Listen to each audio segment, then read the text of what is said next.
Hadi Prabowo menatap rumah tua itu dengan perasaan campur aduk. Sebuah bangunan besar berlantai 2 yang tampak kokoh, meski usianya sudah lebih dari 100 tahun. Rumah warisan kakek buyutnya ini terletak di Desa Puyangan, sebuah desa kecil yang tersembunyi di antara hutan-hutan rapat dan sawah-sawah hijau di Kediri, Jawa Timur. Udara di sini dingin dan lembab, jauh berbeda dengan panasnya kota Surabaya tempat mereka tinggal sebelumnya. Hadi menghela napas dalam-dalam, mencoba meredakan rasa gugupnya. Dia tahu, keputusan ini bukanlah pilihan mudah. Sejak beberapa bulan lalu, keluarga besar Hadi telah berkumpul untuk membahas nasib rumah tua ini. Semua saudaranya, yang notabene bekerja sebagai pegawai kantor atau pebisnis di kota-kota besar, menolak keras untuk menempati rumah tersebut. Alasan yang mereka ajukan sangat bervariasi.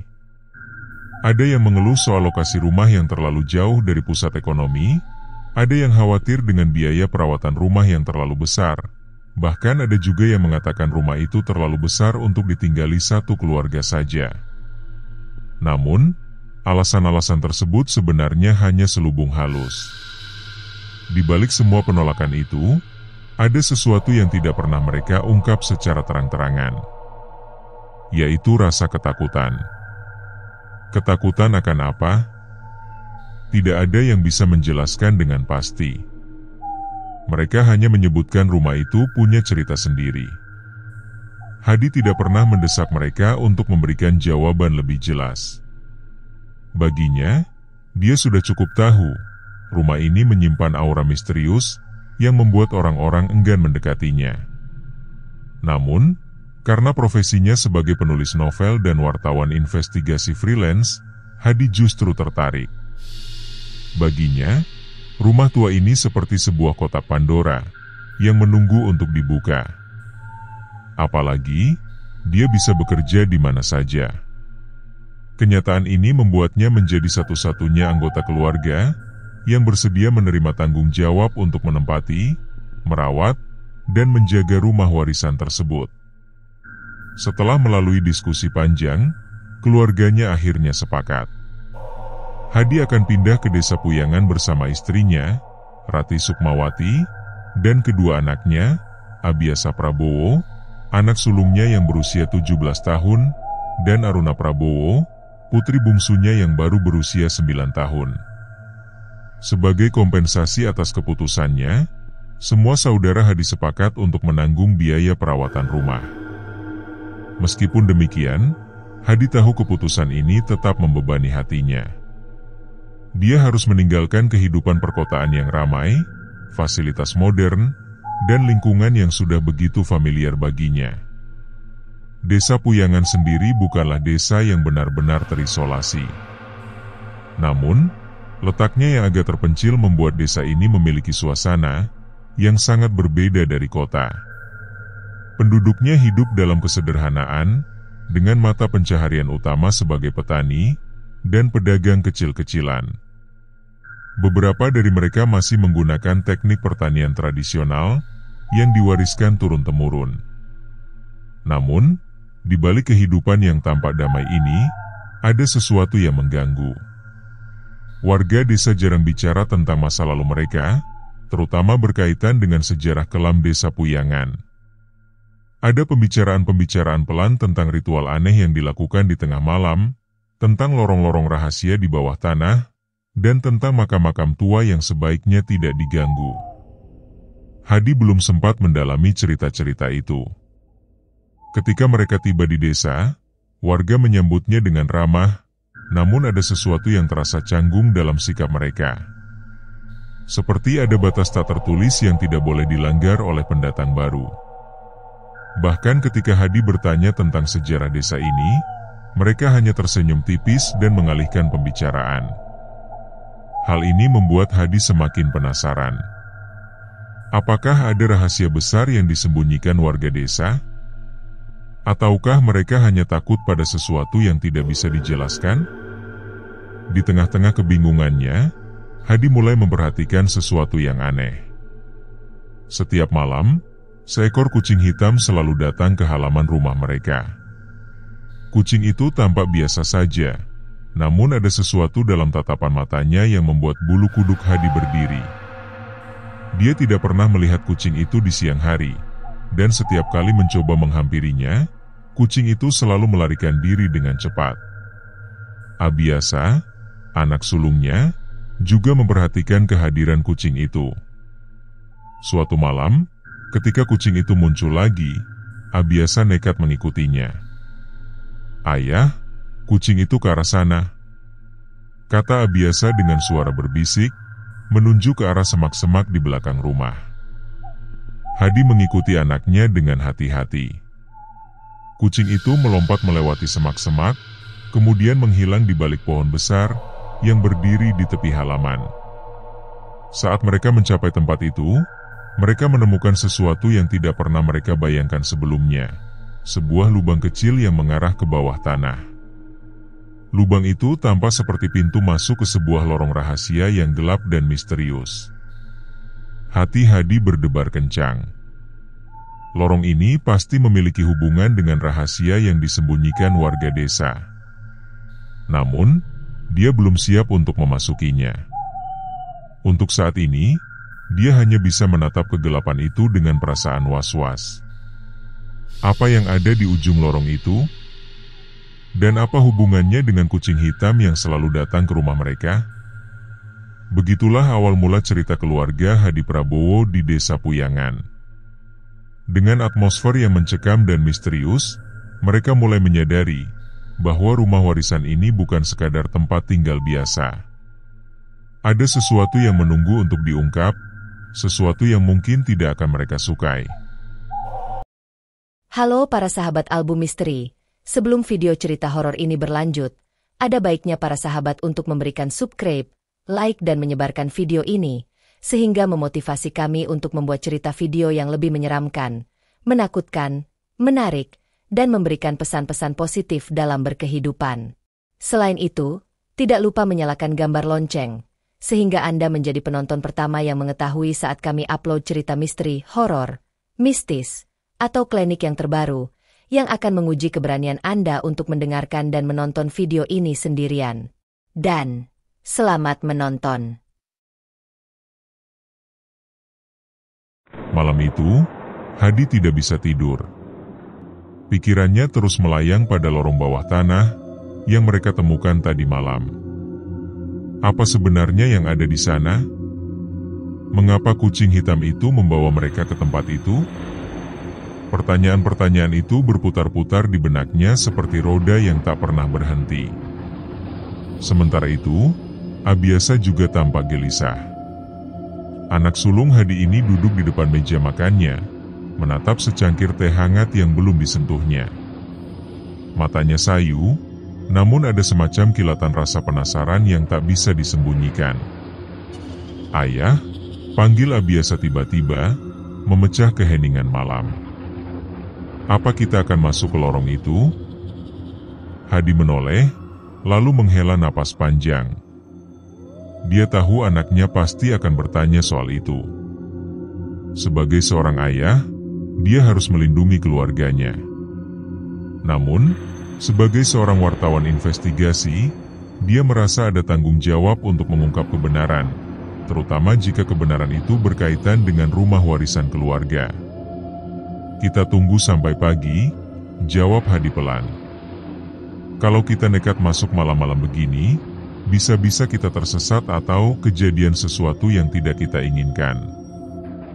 Abiasa mengangguk, tapi jelas terlihat dia masih penasaran. Sementara itu, Aruna, adiknya, sudah tertidur pulas di kamarnya. Gadis kecil itu sepertinya tidak menyadari apapun tentang keanehan yang terjadi di rumah mereka. Dan Hadi bersyukur untuk itu. Dia tidak ingin putrinya yang masih kecil ikut terlibat dalam urusan misterius ini. Pagi harinya, udara Desa Puyangan terasa lebih dingin dari biasanya. Kabut tipis menyelimuti halaman rumah Hadi, membuat suasana terasa semakin mencekam. Setelah sarapan singkat, Hadi dan Abiasa memutuskan kembali ke lokasi lubang lorong rahasia di belakang rumah. Mereka membawa senter, lilin, serta beberapa alat lain yang mungkin berguna jika mereka harus menjelajahi tempat itu lebih jauh. Saat mereka tiba di tempat itu, lubang kecil itu masih ada di sana, persis seperti yang mereka lihat kemarin malam.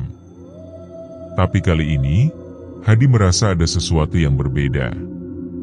Udara di sekitar lubang itu terasa lebih dingin, hampir menusuk tulang. Suara-suara aneh, seperti bisikan halus terdengar samar-samar, seolah keluar dari dalam tanah. "Ayah, aku mendengar sesuatu," kata Abiasa. Suaranya sedikit gemetar. Hadi mengangguk. Dia juga mendengarnya.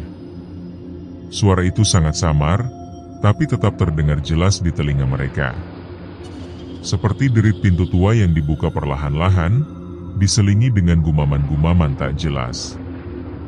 "Jangan takut," ujar Hadi, mencoba menenangkan dirinya sendiri sekaligus anaknya. "Kita hanya akan melihat-lihat. Kalau ada sesuatu yang tidak beres, kita langsung keluar." Dengan hati-hati, mereka mulai turun ke dalam lubang. Anak tangga batu yang licin dan berlumut menyambut langkah mereka. Bau tanah basah dan jamur menyengat di hidung, membuat mereka sedikit mual. Lorong itu sempit, cukup untuk dilewati oleh satu orang saja. Dinding-dindingnya dipenuhi lumut hijau kehitaman, dan di beberapa bagian terlihat akar-akar pohon yang menjalar masuk ke dalam tanah. Semakin dalam mereka masuk, semakin gelap lorong itu. Cahaya senter yang mereka bawa hanya mampu menerangi beberapa meter di depan mereka. Tapi, meski begitu, mereka bisa merasakan lorong ini bukan sekadar terowongan biasa. Ada ukiran-ukiran aneh di dindingnya, simbol-simbol yang tidak mereka kenali. Bentuknya mirip dengan aksara Jawa kuno, tapi ada sesuatu yang salah di dalamnya. Simbol-simbol itu tampak seperti campuran antara huruf dan gambar binatang-binatang yang tidak wajar. "Ayah, apa ini?" tanya Abiasa, menunjuk salah satu simbol yang terlihat seperti seekor kucing dengan mata bercahaya. Hadi menggeleng. "Aku juga tidak tahu. Tapi ini pasti ada hubungannya dengan desa ini. Mungkin ritual-ritual kuno yang pernah dilakukan di sini." Beberapa saat kemudian, mereka tiba di sebuah ruangan yang lebih luas. Ruangan itu berbentuk bundar, dengan langit-langit yang tinggi dan lubang kecil di atasnya yang memungkinkan cahaya matahari masuk. Di tengah ruangan itu, ada sebuah altar batu besar yang ditutupi oleh debu tebal. Di atas altar itu, tergeletak sebuah patung kucing hitam yang terbuat dari logam.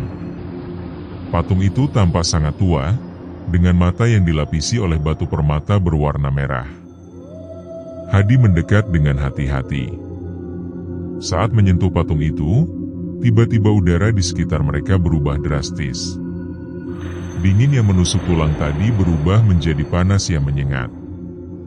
Lilin yang mereka bawa tiba-tiba padam dengan sendirinya, meskipun tidak ada angin sama sekali. Suara-suara bisikan yang tadinya samar-samar kini terdengar lebih jelas, seolah-olah ada banyak orang yang berbicara dalam bahasa yang tidak mereka mengerti. "Ayah, aku merasa tidak enak," kata Abiasa, mundur selangkah demi selangkah. Hadi merasakan hal yang sama. Ada sesuatu yang tidak beres di sini. Dia mencoba mengabaikan perasaan takutnya dan fokus pada patung kucing itu. Di bagian bawah patung, dia menemukan sebuah prasasti kecil yang tertulis dalam aksara Jawa kuno. Meskipun tidak bisa membaca sepenuhnya, dia bisa mengenali beberapa kata. "Penuntun arwah." "Penuntun arwah," gumam Hadi pelan. Tiba-tiba, suara bisikan itu berubah menjadi raungan keras.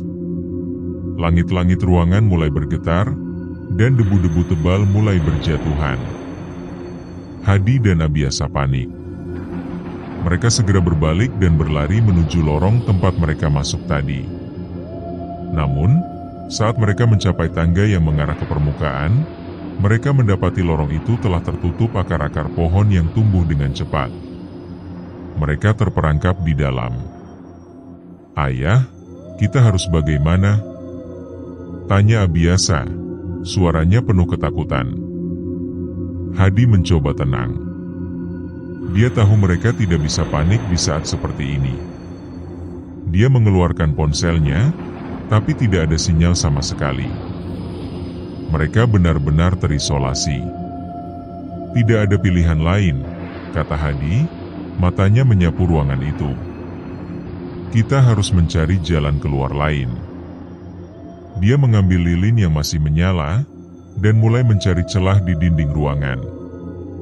Setelah beberapa saat, dia menemukan sebuah pintu kayu kecil yang tersembunyi di balik bayangan. Pintu itu tampak rapuh, seolah-olah sudah lama tidak dibuka. Dengan hati-hati, Hadi mendorong pintu itu. Terdengar bunyi berderit keras yang membuat bulu kuduk mereka berdiri. Di balik pintu itu, mereka menemukan sebuah lorong baru yang lebih sempit dan lebih gelap daripada yang sebelumnya. Lorong ini tampak seperti jalur rahasia yang mengarah ke tempat lain. Hadi dan Abiasa saling pandang. Mereka tidak punya pilihan lain selain melanjutkan perjalanan. Saat mereka berjalan melewati lorong itu, mereka mulai merasakan sesuatu yang aneh. Udara di sekitar mereka terasa berat, dan suara-suara langkah kaki terdengar di belakang mereka. Ketika mereka menoleh, tidak ada siapa-siapa. Namun, suara itu terus mengikuti mereka, seolah-olah ada sesuatu yang tidak terlihat sedang menguntit mereka. "Ayah, aku takut," kata Abiasa. Suaranya nyaris berbisik. Hadi memegang pundak anaknya erat-erat. "Kita harus tetap tenang. Kita pasti bisa keluar dari sini." Setelah beberapa menit berjalan, mereka akhirnya tiba di ujung lorong. Di sana, mereka menemukan sebuah pintu kayu besar yang terkunci. Di atas pintu itu, ada ukiran yang sama dengan yang mereka lihat di dinding lorong sebelumnya. Seekor kucing hitam dengan mata bercahaya. Hadi mencoba mendorong pintu itu, tapi tidak berhasil. Dia mencari-cari sesuatu yang bisa digunakan untuk membuka kunci. Tiba-tiba, dia melihat sesosok bayangan hitam melintas di sudut matanya. Ketika menoleh, dia melihat kucing hitam yang sering datang ke rumah mereka berdiri di sana, menatapnya dengan mata berkilauan. Kucing itu melompat ke arah pintu, dan mulai menggaruk-garuk kunci dengan cakarnya. Beberapa detik kemudian, kunci itu terlepas, dan pintu kayu itu terbuka dengan sendirinya.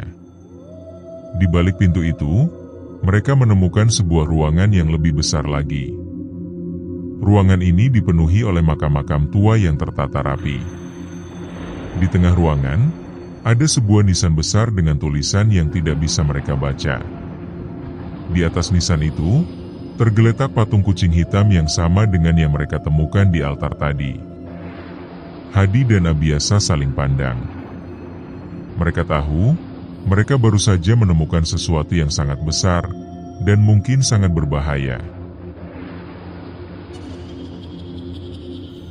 Hadi dan Abiasa berdiri diam di depan ruangan penuh makam itu. Udara di sini terasa lebih dingin, hampir membekukan. Suara napas mereka terdengar keras di tengah keheningan yang mencekam. Lilin yang mereka bawa mulai berkedip-kedip, seolah api kecil itu merasa enggan untuk tetap menyala di tempat ini. "Ayah," bisik Abiasa, suaranya gemetar. "Apa ini? Kenapa banyak sekali makam di sini?" Hadi tidak langsung menjawab. Matanya menyapu seluruh ruangan, mencoba memahami apa yang sedang mereka hadapi. Makam-makam itu tertata rapi dalam beberapa baris, dengan nisan-nisan yang tampak sangat tua. Ada yang masih utuh, ada juga yang sudah retak, dan ditumbuhi lumut tebal. Di ujung ruangan, nisan besar yang mereka lihat tadi tampak begitu menonjol. Patung kucing hitam di atasnya duduk dengan anggun, tapi matanya yang bercahaya merah seperti mengamati setiap gerakan mereka. Ini pasti ada hubungannya dengan desa, kata Hadi akhirnya, suaranya pelan namun penuh ketegangan. Mungkin ini adalah tempat pemakaman kuno. Makam siapa? Tanya Abiasa, matanya tidak lepas dari patung kucing itu. Hadi menggeleng. Aku tidak tahu. Tapi melihat ukiran-ukiran di dinding lorong tadi, aku yakin ini bukan sembarang makam. Mungkin ini makam orang-orang penting, atau bahkan sesuatu yang lebih dari itu. Tiba-tiba, suara langkah kaki terdengar lagi. Kali ini lebih jelas, seperti seseorang atau sesuatu sedang mendekat dari arah lorong yang mereka lalui tadi. Hadi dan Abiasa segera berbalik, tapi tidak ada siapapun di sana. Lorong itu kosong, hanya ada kegelapan yang semakin pekat. Kita harus cepat-cepat keluar dari sini, kata Hadi, suaranya lebih tegas. Dia sadar mereka tidak bisa tinggal lebih lama di tempat ini. Apapun yang ada di balik semua ini, itu tidak ramah. Namun, sebelum mereka sempat bergerak, suara lain terdengar. Kali ini bukan suara langkah kaki, melainkan bisikan-bisikan halus yang datang dari makam-makam itu sendiri.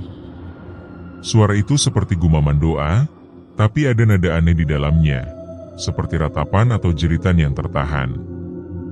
Abiasa mundur selangkah demi selangkah, tubuhnya gemetar hebat. Ayah, aku mendengar suara-suara itu lagi. Hadi mengangguk. Dia juga mendengarnya. Bisikan itu semakin keras, seolah-olah makam-makam itu hidup dan sedang berbicara kepada mereka.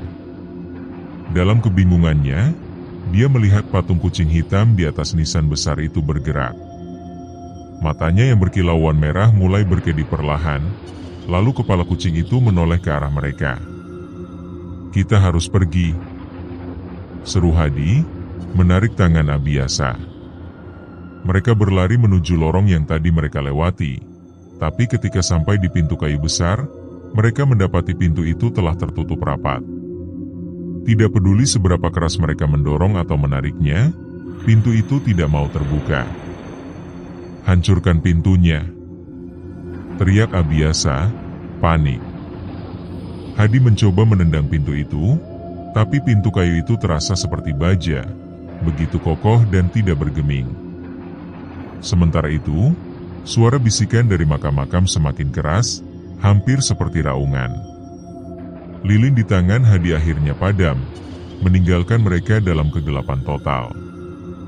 Tenang nak, kata Hadi, meskipun suaranya sendiri terdengar gugup.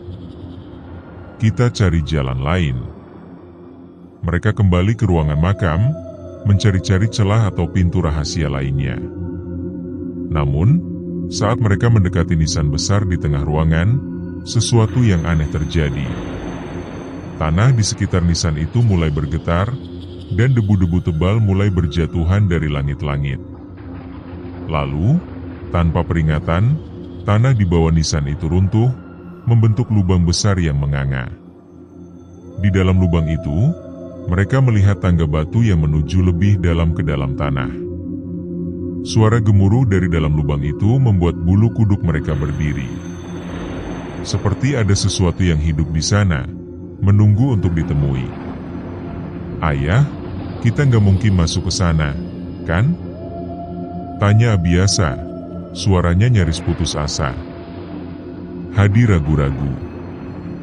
Dia tahu masuk lebih dalam akan semakin berbahaya. Tapi jika mereka tetap di sini, mereka mungkin akan mati, karena kehabisan udara atau, lebih buruk lagi dihantui apapun yang ada di ruangan ini. Aku tahu ini menyeramkan, kata Hadi, suaranya penuh keteguhan meskipun hatinya berdebar kencang. Tapi kita tidak punya pilihan lain. Kita harus mencari tahu apa yang ada di sana. Dengan hati-hati, mereka mulai turun ke dalam lubang itu. Tangga batu yang licin dan sempit membuat setiap langkah mereka terasa seperti berjalan di tepi jurang. Udara di sini semakin dingin, hampir menusuk tulang. Bau tanah basah dan sesuatu yang busuk mulai menyengat di hidung mereka. Setelah beberapa menit berjalan, mereka tiba di sebuah ruangan baru. Ruangan ini lebih luas daripada yang sebelumnya, dengan dinding-dinding dipenuhi ukiran-ukiran aneh. Di tengah ruangan, ada sebuah altar batu besar, mirip dengan yang mereka temukan sebelumnya. Di atas altar itu, tergeletak sebuah gulungan kertas tua yang tampak rapuh. Hadi mendekat dengan hati-hati. Dia mengambil gulungan itu dan membukanya perlahan-lahan. Di dalamnya, ada tulisan dalam aksara Jawa kuno yang sulit dibaca. Namun, ada satu kalimat yang bisa dia pahami. Penuntun arwah akan membawa mereka yang tersesat ke kebenaran. Sebelum Hadi sempat memahami arti dari kalimat itu, suara raungan keras terdengar dari sudut ruangan. Mereka menoleh, dan di sana, mereka melihat sosok-sosok bayangan gelap yang mulai muncul dari dinding. Bayangan itu bergerak seperti manusia, tapi wujud mereka kabur dan tidak jelas. Mereka seperti arwah-arwah yang marah, dengan mata yang berkilauan merah seperti mata patung kucing tadi. "Ayah, kita harus lari!" teriak Abiasa, panik. Hadi segera melipat gulungan itu, dan memasukkannya ke dalam tas yang di bawahnya. Mereka berbalik dan berlari kembali ke tangga, tapi kali ini tangga itu tampak lebih panjang daripada sebelumnya. Suara raungan dan derap langkah bayangan itu semakin dekat, seolah-olah mereka sedang dikejar sesuatu yang tidak bisa dilihat dengan jelas. Saat mereka hampir mencapai permukaan, mereka mendengar suara mendesis di belakang mereka. Ketika mereka menoleh, mereka melihat seekor kucing hitam besar, jauh lebih besar daripada yang biasa mereka lihat, berdiri di sana, menatap mereka dengan mata bercahaya merah. Kucing itu melompat ke arah mereka, tapi bukannya menyerang, ia malah melewati mereka dan berlari ke arah lorong lain, yang belum pernah mereka lihat sebelumnya. "Ayo ikuti dia," seru Hadi, menarik tangan Abiasa. Mereka mengikuti kucing itu, berlari melewati lorong-lorong sempit yang semakin gelap. Setelah beberapa menit, mereka akhirnya melihat cahaya samar di ujung lorong. Cahaya itu berasal dari luar, mereka berhasil menemukan jalan keluar. Namun, ketika mencapai pintu keluar, mereka mendapati diri mereka berada di sebuah hutan kecil yang asing. Tidak ada tanda-tanda rumah mereka, atau desa Puyangan dimanapun. Hanya pepohonan tinggi dan kabut tebal yang menyelimuti segalanya. "Ayah, kita di mana?" tanya Abiasa, suaranya penuh kebingungan. Hadi menatap sekelilingnya dengan cemas. Dia tidak tahu di mana mereka berada. Yang dia tahu, mereka menemukan sesuatu yang jauh lebih besar daripada yang mereka bayangkan. Dan kucing hitam itu, entah bagaimana, kucing itu sepertinya tahu lebih banyak daripada yang mereka kira. Hadi dan Abiasa berdiri terpaku di tengah hutan yang asing. Udara dingin dan kabut tebal membuat mereka sulit melihat lebih dari beberapa meter ke depan. Kucing hitam besar yang membawa mereka sudah menghilang entah kemana, meninggalkan mereka dalam kebingungan dan ketakutan. "Ayah, kenapa kita ada di sini?" tanya Abiasa, suaranya penuh kecemasan. Dia memegang lengan Hadi erat-erat, seolah takut kalau ayahnya akan hilang juga. Hadi tidak bisa menjawab. Dia sendiri bingung dengan apa yang terjadi. Mereka baru saja keluar dari lorong bawah tanah, tapi alih-alih kembali ke halaman belakang rumah mereka, justru muncul di tempat ini, sebuah hutan yang tampak seperti dunia lain. "Kita harus tenang," kata Hadi akhirnya, mencoba menenangkan dirinya sendiri sekaligus anaknya. "Pasti ada jalan keluar dari sini." Namun, meskipun dia berusaha meyakinkan Abiasa, hatinya sendiri dipenuhi rasa cemas. Ada sesuatu yang sangat aneh tentang tempat ini. Pepohonan di sekitar mereka tampak lebih tinggi daripada pohon biasa, dengan cabang-cabang yang melengkung, seperti tangan-tangan kerangka yang siap meraih. Kabut yang menyelimuti hutan ini juga bukan kabut biasa, Rasanya lebih padat, lebih berat, seolah memiliki kehidupan tersendiri. Saat mereka mulai melangkah, mereka mendengar suara-suara samar dari kejauhan. Suara itu mirip dengan bisikan, tapi kali ini lebih jelas. Ada sosok-sosok tidak kasat mata yang sedang berbicara dalam bahasa yang tidak mereka kenali. Bisikan itu kadang-kadang diselingi tawa pelan yang terdengar menyeramkan. "Ayah, aku mendengarnya lagi," gumam Abiasa, tubuhnya gemetar hebat. Hadi menoleh ke arah suara itu, tapi tidak ada siapapun di sana. "Jangan dengarkan. Kita fokus mencari jalan keluar." Mereka terus berjalan, tapi semakin jauh mereka melangkah, semakin aneh tempat ini terasa. Pohon-pohon di sekitar mereka mulai berubah bentuk, seolah-olah mereka hidup dan bergerak perlahan-lahan. Di beberapa titik, mereka melihat bayangan-bayangan gelap yang berlarian di antara pepohonan, tapi ketika mereka mencoba menghampirinya, bayangan itu langsung menghilang. Tiba-tiba, mereka mendengar suara langkah kaki yang keras, seperti seseorang sedang berjalan cepat di atas daun-daun kering. Langkah itu semakin dekat, sampai akhirnya mereka melihat sosok manusia keluar dari balik kabut. Orang itu seorang lelaki tua, dengan wajah keriput dan mata yang sayu. Dia mengenakan pakaian tradisional Jawa yang sudah usang, dengan ikat kepala putih yang melilit di kepalanya. Di tangannya, dia membawa tongkat kayu panjang yang ujungnya dihiasi ukiran-ukiran aneh. "Siapa kalian? Apa yang kalian lakukan di sini?" tanya lelaki itu dengan suara serak, matanya menatap mereka tajam. Hadi maju selangkah, mencoba menjelaskan. Kami tersesat. Kami masuk ke sebuah lorong bawah tanah, dan tiba-tiba kami berada di sini." Lelaki tua itu memandang mereka lama, seolah-olah sedang mempertimbangkan apakah harus mempercayai mereka atau tidak. Lalu, dia menghela napas panjang. "Kalian telah melanggar batas yang seharusnya tidak dilanggar." "Batas apa?" tanya Hadi, bingung. "Inilah alam gaib," jawab lelaki itu pelan. "Tempat para arwah yang tidak tenang berdiam. Tempat di mana rahasia-rahasia masa lalu tersembunyi. Tidak seharusnya orang hidup seperti kalian masuk ke sini." Hadi dan Abiasa saling pandang. Mereka tidak tahu harus berkata apa. Semua ini terdengar begitu tidak masuk akal, tapi mereka tidak bisa menyangkal bahwa tempat ini benar-benar aneh. "Kenapa kami bisa ada di sini?" tanya Hadi. Lelaki tua itu menunjuk gulungan kertas tua yang masih ada di tangan Hadi. "Itu adalah kunci. Kalian telah membuka pintu yang seharusnya tetap tertutup." Hadi membuka tasnya dan mengeluarkan gulungan itu. Dia memandangnya dengan was-was, lalu bertanya, "Apa isi dari tulisan ini?" "Tulisan itu adalah mantra kuno," jawab lelaki tua itu. "Mantra yang digunakan untuk memanggil penuntun arwah. Kucing hitam yang kalian lihat adalah salah satu penjaga gerbang." "Penuntun arwah?"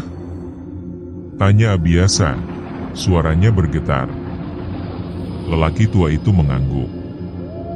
Dia adalah makhluk gaib yang bertugas membawa arwah-arwah tersesat ke tempat peristirahatan terakhir mereka. Tapi jika seseorang yang hidup mengganggu jalannya, maka mereka akan terperangkap di sini di antara dunia manusia dan dunia roh. Hadi merasakan bulu kuduknya berdiri. Dia sadar bahwa mereka telah melakukan kesalahan besar. "Bagaimana cara kami keluar dari sini?" Lelaki tua itu menatap mereka dalam-dalam. "Ada dua cara. Pertama, kalian harus mengembalikan mantra itu ke altar tempat kalian menemukannya. Tapi ingat, jika kalian gagal, kalian akan menjadi penghuni permanen di sini. Cara kedua adalah menemukan penuntun arwah dan meminta bantuannya." "Mana yang lebih mudah?" tanya Hadi, meskipun dia sudah bisa menebak jawabannya. Tidak ada yang mudah, kata lelaki tua itu dengan nada serius. Keduanya penuh risiko. Tapi jika kalian memilih cara pertama, kalian harus kembali ke lorong bawah tanah. Dan percayalah, itu tidak akan semudah saat kalian datang kemari. Hadi memikirkannya sejenak. Dia tahu mereka tidak punya banyak pilihan. Kalau begitu, kami akan mencoba cara pertama. Lelaki tua itu mengangguk. Baiklah. Tapi ingat, waktu kalian terbatas. Matahari akan segera terbenam, dan saat malam tiba, alam gaib ini akan berubah menjadi neraka bagi kalian. Setelah memberikan peringatan itu, lelaki tua itu menghilang ke dalam kabut, meninggalkan mereka sendirian lagi. Hadi dan Abiasa mulai berjalan kembali ke arah yang mereka pikir adalah tempat mereka muncul tadi. Namun, semakin jauh mereka melangkah, semakin sulit menemukan jalan. Pohon-pohon di sekitar mereka mulai berubah menjadi lebih besar, lebih gelap, dan lebih menyeramkan. Suara-suara aneh mulai terdengar lagi, suara tawa, raungan, dan bisikan yang semakin keras. Ayah, aku takut, kata Abiasa, air mata mulai mengalir di pipinya. Hadi menarik anaknya lebih dekat. Kita harus kuat, nak. Kita pasti bisa keluar dari sini. Tiba-tiba, mereka mendengar suara mendesis di belakang mereka. Ketika mereka menoleh, mereka melihat kucing hitam besar itu lagi. Kucing itu duduk di sana, menatap mereka dengan mata bercahaya merahnya. Lalu, ia mulai berjalan pelan-pelan, seolah-olah mengarahkan mereka ke suatu tempat. Mungkin dia ingin membantu kita, kata Hadi, meskipun dia sendiri tidak yakin. Mereka mengikuti kucing itu, berjalan melewati pepohonan dan kabut tebal. Setelah beberapa saat, mereka akhirnya melihat cahaya samar di kejauhan. Cahaya itu berasal dari sebuah lubang di tanah, lubang yang sama dengan yang mereka temui tadi. Kita hampir sampai, seru Hadi, merasa lega. Namun, ketika mendekati lubang itu, mereka mendengar suara raungan keras dari belakangnya. Ketika mereka menoleh, mereka melihat sosok-sosok bayangan gelap yang mulai muncul dari balik pepohonan. Bayangan itu bergerak cepat, menuju mereka dengan niat yang jelas-jelas tidak ramah. Cepat!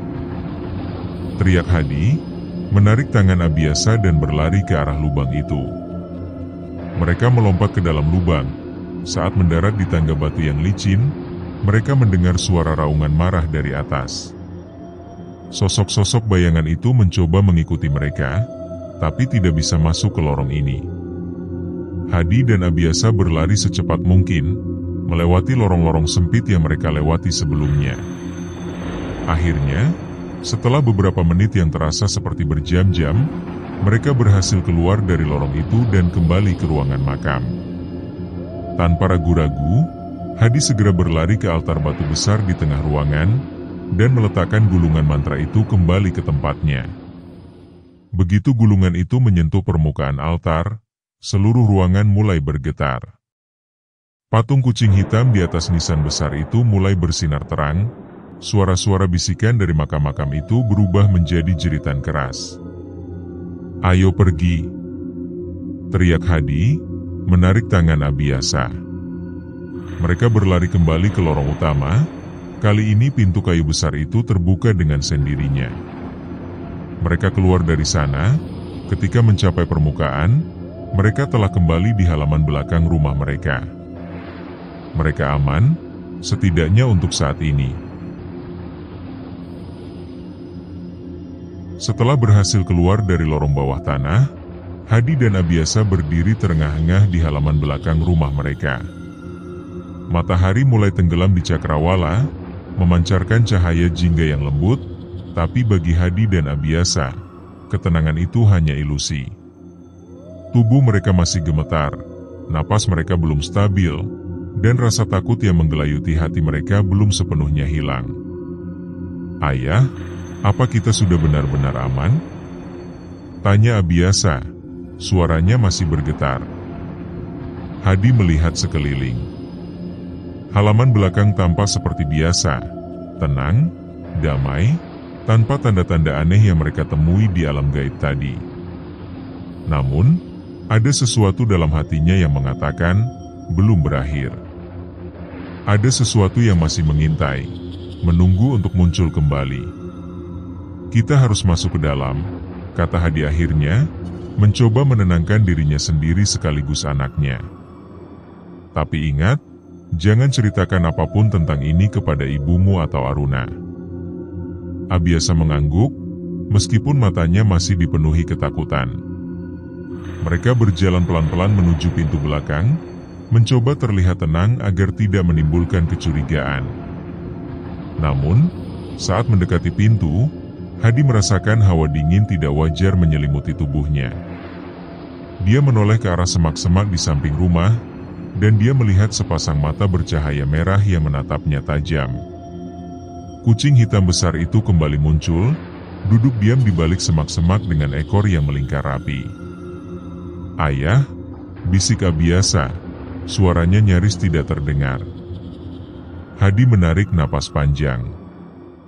Dia tahu kucing itu bukan sekadar binatang biasa.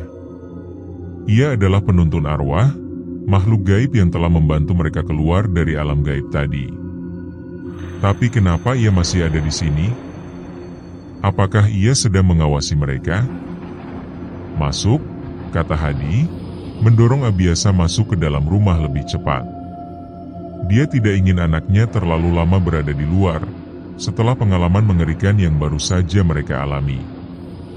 Setelah masuk ke dalam rumah, Hadi menutup pintu belakang rapat-rapat. Dia bahkan menambahkan gembok tambahan, yang sebelumnya tidak pernah mereka gunakan. Baru kali ini dia merasa rumah tua ini, benar-benar memiliki aura yang tidak bisa diabaikan. Di dalam rumah, istri Hadi, Ratih, sedang memasak di dapur. Sementara itu, Aruna, putri bungsunya, sedang asyik bermain boneka di ruang tamu. Semuanya tampak normal, seolah-olah tidak ada yang aneh terjadi hari ini. "Mas, kalian dari mana saja?" tanya Ratih, menoleh dari kompornya. "Aku sudah siapkan makan malam." Hadi tersenyum tipis, mencoba terlihat santai. "Oh, kami hanya berjalan-jalan di sekitar halaman belakang. Siapa tahu ada sesuatu yang menarik." Ratih mengernyit, tampak curiga. "Berjalan-jalan sampai segitu lama? Dan kenapa kalian kelihatan begitu pucat?" Hadi buru-buru menjawab, Mungkin karena udara sore ini agak dingin." "Kami baik-baik saja, kok." Ratih masih memandangnya dengan heran, tapi dia tidak bertanya lebih lanjut. Dia kembali fokus pada masakannya, meninggalkan Hadi dan Abiasa di meja makan. Saat mereka duduk di meja, Abiasa menatap ayahnya dengan tatapan penuh pertanyaan.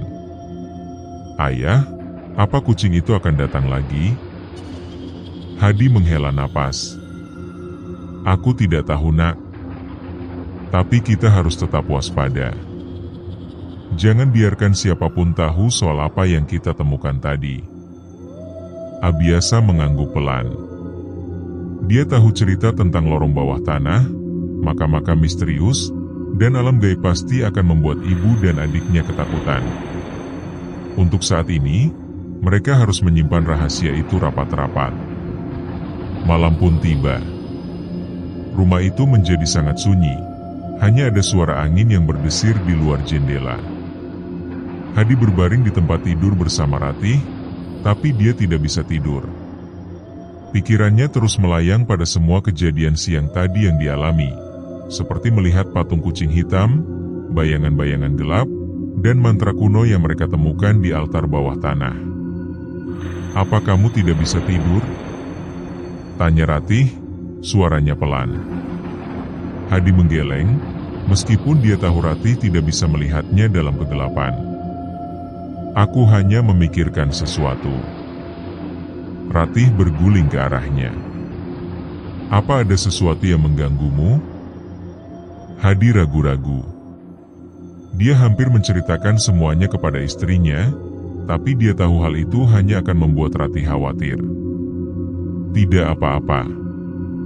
Mungkin aku hanya butuh waktu untuk beradaptasi dengan rumah ini. Ratih mengangguk, meskipun dia tidak sepenuhnya yakin. Kalau ada apa-apa, ceritakan padaku ya. Hadi mengangguk, lalu berpura-pura tidur. Tapi di dalam hatinya, dia tahu ada sesuatu yang salah dengan rumah ini. Ada sesuatu yang tidak bisa dijelaskan dengan logika. Beberapa jam kemudian, tepat saat jarum jam menunjukkan pukul 2 pagi, Hadi tiba-tiba terbangun oleh suara langkah kaki di lantai bawah. Langkah itu terdengar sangat pelan, tapi jelas terdengar di telinganya. Dia menoleh ke arah Ratih, tapi istrinya itu masih tertidur pulas. Dengan hati-hati, Hadi bangkit dari tempat tidur, mengambil sebuah lampu senter dari laci meja. Dia turun ke lantai bawah, mencoba mencari sumber suara itu. Tapi ketika mencapai ruang tamu, dia tidak menemukan siapapun di sana. Namun, di sudut ruangan, dia melihat sesuatu yang membuat bulu kuduknya berdiri. Di sana, kucing hitam besar itu duduk dengan anggun, menatapnya dengan mata bercahaya merahnya. Di sekitarnya, bayangan-bayangan gelap mulai muncul, bergerak perlahan-lahan seperti kabut yang hidup. Hadi mundur selangkah demi selangkah. "Kamu, apa yang kamu inginkan?" Kucing itu tidak menjawab. Ia hanya mendesis pelan, lalu melompat ke arah pintu belakang, dan menghilang ke dalam kegelapan malam. Hadi merasa lega, tapi lega itu hanya berlangsung sebentar. Ketika dia menoleh ke arah tangga, dia melihat sosok-sosok bayangan lain mulai muncul dari bawah tangga. Bayangan itu berbentuk manusia, tapi wujudnya kabur dan tidak jelas. Mereka menatap Hadi dengan mata kosong, seolah-olah sedang menunggu sesuatu. Hadi panik. Dia segera berlari kembali ke atas, membangunkan Abiasa dan Ratih. "Bangun! Ada sesuatu di lantai bawah." Ratih dan anak-anaknya langsung terbangun, wajah mereka dipenuhi rasa takut. "Apa yang terjadi?" tanya Ratih, suaranya bergetar. "Tidak ada waktu untuk penjelasan," kata Hadi, mencoba menenangkan dirinya sendiri. "Kita harus keluar dari rumah ini sekarang." Mereka segera berkemas dengan barang-barang penting dan keluar dari rumah. Saat mereka mencapai halaman depan, mereka melihat kucing hitam itu duduk di gerbang, menatap mereka dengan mata berkilauan. "Ayah, apa kita akan tinggal di sini lagi?" tanya Aruna, suaranya penuh ketakutan. Hadi menatap rumah tua itu dengan perasaan campur aduk. Dia tahu mereka tidak bisa tinggal di sini lagi. Ada rahasia kelam yang tersembunyi di bawah tanah itu, rahasia yang tidak boleh diungkap orang-orang yang tidak tahu risikonya. "Tidak, Nak," kata Hadi pelan. "Kita akan pergi dari sini." Namun, saat mereka berjalan menjauh dari rumah itu, Hadi tidak bisa menahan diri untuk menoleh ke belakang. Di balik jendela lantai 2, dia melihat banyak pasang mata yang menatapnya dari kegelapan. Matanya berkilauan merah, seperti mata kucing hitam itu. Hadi tahu bahwa mereka belum benar-benar bebas. Rahasia itu masih ada di sana, menanti untuk ditemukan seseorang yang cukup nekat atau cukup bodoh untuk membukanya kembali. Malam itu, keluarga Hadi meninggalkan rumah tua di Desa Puyangan dengan perasaan campur aduk. Mereka tidak membawa banyak barang, hanya pakaian dan beberapa dokumen penting. Semua kenangan keluarga, foto-foto lama, bahkan furnitur antik yang seharusnya mereka jaga sebagai warisan kakek buyut, ditinggalkan begitu saja. Tidak ada waktu untuk berpikir panjang. Hati mereka hanya tertuju pada satu hal, menjauh dari tempat itu secepat mungkin. Hadi menyetir mobil dengan tangan yang masih gemetar. Di kursi penumpang, Rati mencoba menenangkan Aruna yang terus menangis pelan. Abiasa yang duduk di bangku belakang bersama adiknya, hanya diam. Matanya kosong, seolah-olah pikirannya masih tertinggal di lorong bawah tanah yang gelap itu. "Ayah, kita akan kemana?" tanya Abiasa akhirnya, suaranya datar tapi bergetar. Hadi menghela napas panjang. "Kita akan ke rumah Paman Bram di kota. Dia pasti bisa menampung kita sementara waktu." Ratih menoleh padanya, wajahnya dipenuhi rasa cemas. "Mas, apa yang sebenarnya terjadi? Kenapa kita harus pergi seperti ini?" Hadi ragu-ragu. Dia tahu, tidak bisa terus menyembunyikan kebenaran dari istri dan anak-anaknya. Namun, bagaimana caranya menjelaskan semua ini tanpa membuat mereka semakin ketakutan? "Ada sesuatu di rumah itu," kata Hadi akhirnya, suaranya pelan namun penuh ketegangan. "Sesuatu yang tidak bisa kita lawan. Aku tidak tahu pasti apa itu, tapi aku tahu bahwa kita tidak bisa tinggal di sana lagi." Ratih terdiam. Dia sudah menduga ada sesuatu yang aneh tentang rumah itu sejak mereka pindah ke sana. Namun, dia tidak pernah menyangka masalahnya akan sebesar ini. Setelah berkendara selama hampir 2 jam, mereka tiba di rumah Paman Bram, kakak tertua Hadi. Rumah itu sederhana tapi nyaman, dengan suasana perkotaan yang ramai dan penuh kehidupan. Ketika Paman Bram membuka pintu, dia langsung melihat ekspresi panik di wajah adiknya. "Head, apa yang terjadi?" tanya Paman Bram, suaranya penuh kekhawatiran. Hadi tidak bisa menjawab. Dia hanya meminta izin untuk tinggal sementara waktu, sampai mereka bisa menentukan langkah selanjutnya. Paman Bram, meskipun bingung, tetap menerima mereka tanpa banyak bertanya. Selama beberapa hari setelah itu, keluarga Hadi tinggal di rumah Paman Bram. Mereka mencoba menjalani kehidupan normal, tapi bayangan-bayangan masa lalu terus menghantui mereka. Setiap malam, Hadi sering terbangun karena mimpi buruk. Dalam mimpinya, dia selalu melihat mata-mata merah yang menatapnya dari balik jendela rumah tua itu. Sementara itu, Abiasa juga sering berbicara dalam tidurnya, seolah-olah sedang dikejar sesuatu. Suatu pagi, Hadi memutuskan menghubungi salah satu saudaranya yang tinggal di Jakarta. Dia ingin memberitahu mereka tentang apa yang terjadi, tapi dia tidak yakin apakah mereka akan percaya. Setelah beberapa kali mencoba, akhirnya dia berhasil berbicara dengan sepupunya, Andi. "Andi, aku butuh bantuanmu," kata Hadi, suaranya penuh keputusasaan. "Aku menemukan sesuatu di rumah tua itu. Sesuatu yang besar." Andi terdiam sejenak. "Apa maksudmu? Apa yang kamu temukan?" Hadi menceritakan semuanya, keberadaan lorong bawah tanah, makam-makam misterius, mantra kuno, kucing hitam, dan alam gaib yang mereka kunjungi secara tidak sengaja. Andi mendengarkan dengan seksama, tapi dia tampak skeptis. "Head, apa kamu yakin ini bukan hanya imajinasimu? Kamu tahu, kadang-kadang tempat-tempat tua seperti itu punya aura yang bikin orang merinding." Hadi menggeleng keras-keras, meskipun Andi tidak bisa melihatnya. "Ini bukan imajinasi. Ini nyata. Aku tidak tahu apa yang harus dilakukan, tapi aku tahu rahasia itu masih ada di sana. Dan aku takut kalau suatu saat nanti, ada orang lain yang akan menemukannya." Andi menghela napas. "Baiklah, aku akan mencoba mencari informasi lebih lanjut tentang desa itu. Mungkin aku bisa menemukan sesuatu di internet, atau dari cerita-cerita orang tua." Setelah menutup telepon, Hadi merasa sedikit lega.